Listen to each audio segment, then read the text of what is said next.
আজ ছিল পৌষ মাসের ৩ নম্বর দিন। সকাল থেকে প্রচন্ড হাওয়া বইছিল।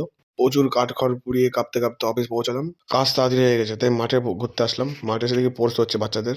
জমিতে ঘুরতে চলে এসেছি। জমিতে এসে ফুলগুলো ছিঁড়তে ইচ্ছে করছে বারবার আমার।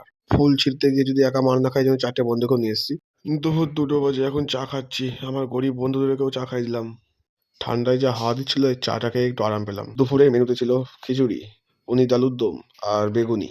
শীতকাল, বাইরে যা হাওয়া দিচ্ছে, খিচুড়ি খেতে হেভি লাগছিল। আমার মতো বড় ব্লগারকে 2 জায়গা থেকে নেমন্তন্ন করা হয়েছে কালী পুজোর জন্য। আমার 2 ফলোয়ার্স বন্ধু আমাকে নিতে চলে এসছে।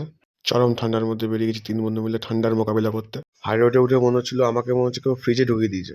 রাস্তার ধারে এই দোকানে চা খেয়ে নিলাম। ঠান্ডার মধ্যে গরম গরম চা খেয়ে গাটা গরম করে নিলাম। বন্ধুর গ্রামের বাড়িতে কালী পুজো দেখতে চলে এসেছি। দেখছি কেন অনেকে ভিড় করেছে। পৌষ মাসের প্রথম কালী পুজো, তোমরা ঠাকুরকে প্রণাম করে নাও। যজ্ঞের তিলক পড়া হয়ে গেল।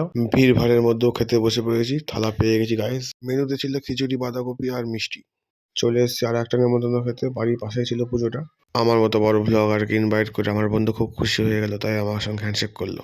এখানে সব খাবার রাখা ছিল আর এখানে খাওয়া হচ্ছিল। যেখানে থাকাই সেখানেই আমার ফলোয়ার্স, তাই ভ্লগে এটা নিয়ে নিলাম। দাদা বাড়িতে এসে দেখি আবার চাউমিন করেছে। খিচুড়ি খেয়ে পেটে একটুও জায়গা নেই, কিন্তু চাউমিনের পর লোভ সামলাতে পারলাম না। আমি গিলি, তোমরা ঘুমাও। Bye guys.